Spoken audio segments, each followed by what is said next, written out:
What is up, guys? Ativ here, and in this video, I'll be talking about my NFL playoff predictions for the divisional round, and we have UEP with us. So what's up, UEP? Hey, Div. Let me just say, we're not going to talk about any of the games that happened last week except for the Bills game. We'll Oh, keep it. we're gonna be We'll keep it at that, okay? all right. We're gonna be Let's like get that. started. Tiv, I think we're excited to get started. So we got the Rams, who, for the record, touchdown fraud, uh, playing the Packers, who did not deserve to get that bye. So I think this is going to be a really interesting game, because I think the Rams defense matches up well with Aaron Rodgers, or my bad. The Rams defense, I think they have a good matchup for them against the Packers offense, especially with that Jalen Ramsey versus Devontae Adams. So you know what? I'll go with the upset here. I'll go with the Rams to win.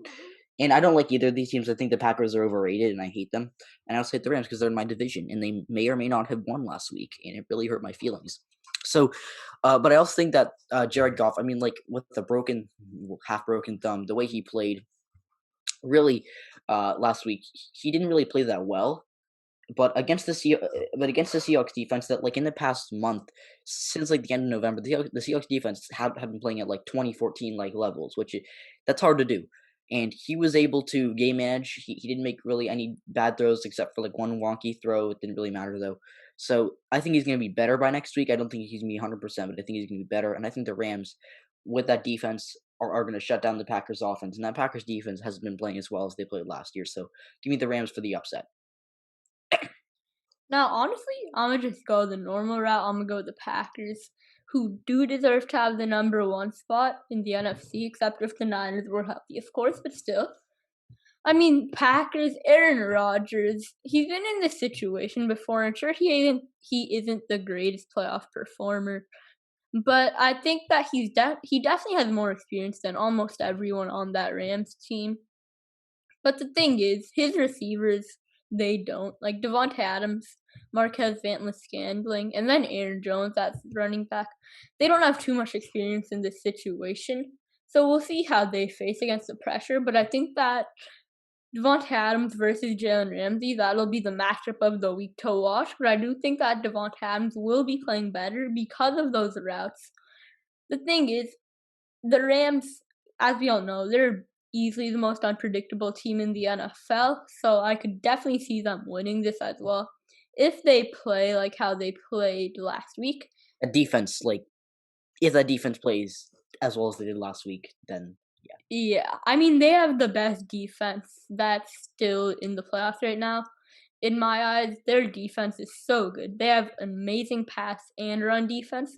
So I think that that'll help them a lot. I don't think that their pass defense will do too good, but I think that they might be able to shut down Aaron Jones. But for the most part, I think that the Packers offense will be playing like their normal, amazing selves. For the Packers defense, the Darius Smith, he's top 5 in sacks this season, I believe. And while Preston Smith hasn't been playing anywhere near how he played last season, if he can play even half what he was playing last season, then I think that Packers defense will take a big step. And then Jair Alexander is for sure a shutdown cornerback. One of the best, if not the best in the league. Like, these are the two best cornerbacks in my eyes going up against each other, Jair Alexander and Jalen Ramsey. I actually agree with that at this point. All right, do you want to move on, or do you have anything? We can move on. I actually do think that this is from my political heart, this is a toss-up. I see what you did Buffalo Bills. All right. Oh boy, honestly, I mean, Ateev. the Bills' run defense, bro, that thing is scary. I mean, the Bills, Stephon Diggs went off last week. And the Bills, all in all, they had a great game, of course. And I mean, Lamar Jackson, he didn't have a great game, but that 42-yard run really kickstarted the Ravens' victory in my eyes. If that didn't happen, I don't think that the Ravens would have won. Then again, Derrick Henry played horrible. But I think that the Ravens, I mean, the ironic thing here is that the Bills, they don't have a running back, but they have everything else. Whereas the Ravens, they don't have a wide receiver, but they have everything else. Like, they have a great O-line. They have basically 3 running backs, if you include Lamar Jackson. And then they kind of have a quarterback. So, I mean, it's these offenses are very different. But I think that the Bills are going to win this one for sure, honestly. I mean, Josh Allen, he's been playing absolutely elite. Stephon Diggs and Josh Allen, top 3 wide receiver quarterback combo for sure. I mean, hey, Cole Beasley made second team All-Pro as well, so let's not forget that. And John Brown, whenever he steps onto the field, the Bills are just a better team together. And then on the defense, the Bills defense, it's still been progressively getting better and better. And right now, they're a top defense that's in the playoffs still. So I think that the Bills, I'll go with them. They're one of the most well-rounded teams in the playoffs right now. And I think that will definitely help them against the Ravens. Okay, so I agree with basically everything Ativ said there, except for the part about how doesn't really have a running back. They did sign Devonta Freeman this afternoon because Zach Moss got injured, so I don't think he's going to – he obviously won't play as well as he did in, 2016, but I do think that he's going to help them, especially with Moss out. And, the Colts, I think in terms of the AFC, the Colts and, that AFC has a lot of great defenses, but the Colts really, that was a good defense. And the Bills, they were able to score 27 points on defense that has been, one of the best in the NFL.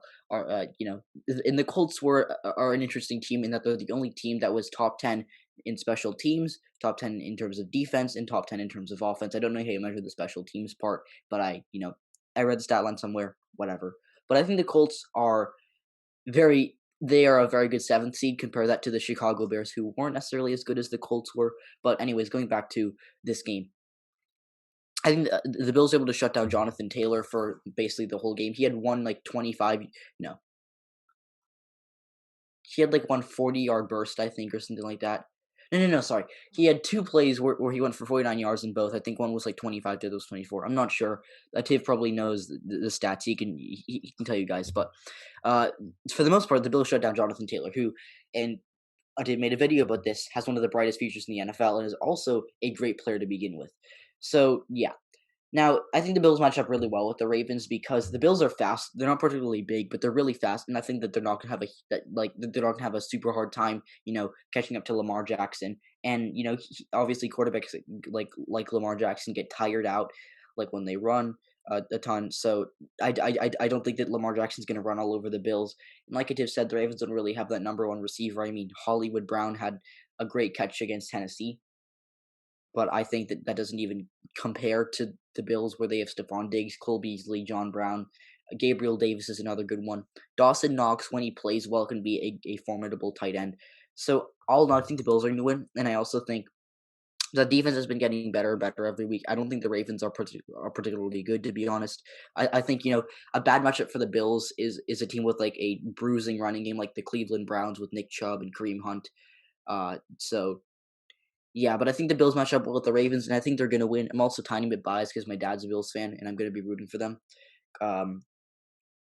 Since the Seahawks were unfairly eliminated due to touchdown fraud, and keep for the record, talking that Seahawks nonsense. For the record, just talking, we need to find 11 points, okay? Blah, blah. Seahawks lost, man. Just accept it. No, hey, listen. I'm going to challenge the results when they certify them. Okay, the Bills are going to win. Now moving on to the Browns-Chiefs game. I wanted to pick the Browns here, but the Chiefs are going to be fresh, and I think that, that offense, the Browns defense, I don't see a way they can stop it. I just don't think the Browns are going to be able to outscore the Chiefs. I think it's going to be a very high-scoring game. But if the Browns can run the ball and keep it away from the Chiefs, they can win. But I just don't. With Mahomes on the other side of the field, and the Browns didn't really have a good second half against the Steelers. I mean, obviously they were up big, so they didn't really have to. But I just think the Chiefs are going to win. I mean, especially I don't see the Browns' offense keeping up to the Chiefs. So, I mean, in this, I feel like this will definitely be the highest scoring game of the week. But I'm going to go with the Chiefs here. I mean, the Browns, they'll have a lot of confidence, but that O-line, I don't think that they can keep up with Chris Jones, although Joel Bitonio and Wyatt Teller are 2 top 5 O-linemen probably right now. But Tyrann Mathieu, he's top 5 in interceptions right now. I believe he has 4 or 6, one of those 2. And I mean, for his position, that's absolutely insane, I feel like. And I mean, if Jarvis Landry can play like how he played towards the end of the regular season, And if Tyrann Mathieu plays like how he's been playing this whole season, then that'll be a very interesting matchup to watch. But the Browns' offense, I mean, they're going to have to rely on the run game a lot, but I feel like this game, it's actually going to be a perfect game because the Chiefs, their pass offense, amazing. Run defense, horrible. So I feel like this game, if the Browns don't run the ball a bunch in this game, I will be very mad at the Browns. At the same time, you can never doubt Patrick Mahomes. I mean, you can never go wrong with him. There's a saying, you can't stop Patrick Mahomes, but you can contain him. I don't think he'll be contained. Him, Tyreek Hill, and Travis Kelce, they have the best offense in the league, and there's no doubt about that. And I mean, if Clyde Edwards-Helaire or Le'Veon Bell can play decent, like Le'Veon Bell's been in this situation before, so I think that if Le'Veon Bell starts, then I think that that'll just give the Chiefs a higher boost. So I'm going to go with the Chiefs. They're more of an all-around team than the Browns are for sure, so yeah. And just really quickly, I think the Browns have a good matchup against the Chiefs, but they, like Ativ said, they have to run the ball, and if they don't, they're stupid. Also, that defense just has to step up, especially if they're cornerbacks. So Yeah, I mean, their defensive line played amazing last week, but they did. But like you said, the Chiefs have an amazing pass offense, and they have to in every way possible. So the Browns, they've got it in them, but just I don't want to bet against Patrick Mahomes. Agreed. Now this one, Buccaneers at Saints. This one's gonna be a crazy one, I feel like. And I mean, this is a rivalry matchup. But honestly, I'm gonna go with the Saints. I mean, what we watched these previous two games, the Saints absolutely destroyed, whatever you want to say, the Buccaneers. The Buccaneers couldn't find an answer versus the Saints. And I mean, didn't the Saints win 31-3 versus the Buccaneers in one of the games? They destroyed them in that second game, I remember. Yeah, that one was in the first game. Yeah, and I mean, the first game was the first game of the season for both of these teams, and the Saints won. But the Buccaneers didn't have their chemistry then. The Buccaneers got more chemistry, but they still lost to the Saints. The Saints are the Buccaneers' weakness, I feel like. Just like the Raiders are the Chiefs' weakness, and the Niners are the Rams' weakness. And the Cardinals in overtime when they missed a field goal in Seattle are the Seahawks' weakness, apparently. Oh, man. Man, that's the Dolphins in Miami are Tom Brady's weakness. Just need to put that out there. Exactly. And now the Saints are Tom Brady's weakness as well, because the Saints have dominated Tom Brady earlier in the season. Playing in super southern stadiums, I guess. I mean, hey, if you know geography, that's the way to put it for sure. And UEP's insane at geography, by the way. Well, you probably knew that, but still. And the point being here, I think that the Saints, they figured out the Buccaneers offense. And I think that if they can keep on doing that, Sean Payne, he's an offensive genius. And Drew Brees, he's the most experienced player except from Tom Brady on the field in this game. I think that he has to step up as a leader. And I think that him, Michael Thompson, Alvin Kamara, if they don't do what they have to do, then this game will definitely go to the Buccaneers. But I am willing to bet on those three to do what they should be doing. And I'm willing to bet on the Saints defense as well. So I'm going to say that the Saints are winning. And yes, there is a bit of bias here because I absolutely hate Tom Brady. But I mean, I think that the Saints can pull it off. And I know that the Saints they've been horrible in these past playoffs, getting very unlucky. They're like the Chargers of the playoffs at this point in the NFC, to put it in a way. So, I mean, that's just how you could say it, but I don't think that they'll charger it up in this game. And I think that they'll take the W. I'm sorry, the Buccaneers are going to win. Guys, I hate to say it because I hate Tom Brady, but he has a thirst that he hasn't had in a very long time after getting embarrassed by the Titans in that first round. And I think the Saints, like Ativ said, beat the Buccaneers twice pretty badly in the regular season. I just don't see them winning 3 times in a row against Tom Brady's Buccaneers. These aren't the Jameis Winston Buccaneers. These are the Tom Brady Buccaneers. I just really don't. I don't see the Saints winning. I know they're still the better seed and they won the division, but really the Buccaneers just are not. I don't want to bet against Tom Brady in these playoffs, and especially the Saints. They played all right against the Bears, but they didn't really. I mean, the Bears have an all right defense, but they didn't really score enough to make me think that they're able to outscore Tom Brady's Buccaneers. Mike Evans, he's probably not going to play, right? I think he will play because he played last game. Oh, my bad. Okay. Embarrassing moment. But Evans, I think he's definitely going to help, along with Chris Godwin, O.J. Howard, Ronald Jones, who's been playing a lot better than I expected. So I just don't see the Saints outscoring Tom Brady's Buccaneers. And that Buccaneers run defense, it's one of the best. So I don't think the Alvin Kamara can be able to do enough to stop the Buccaneers from winning this game. So I think the Buccaneers are going to win. And, knowing the Saints, they'll make it close and they'll get unlucky at the end. They'll probably have some heartbreaking finish. But I hope the Saints win. But if they lose, I'll at least take comfort in knowing that I predicted the outcome correctly. So Ativ got the Saints out of the Buccaneers. So, yeah, thanks. It's been fun. Yeah, that'll be it for this video. So thank you for watching, and I'll see you next time. Bye. Adios.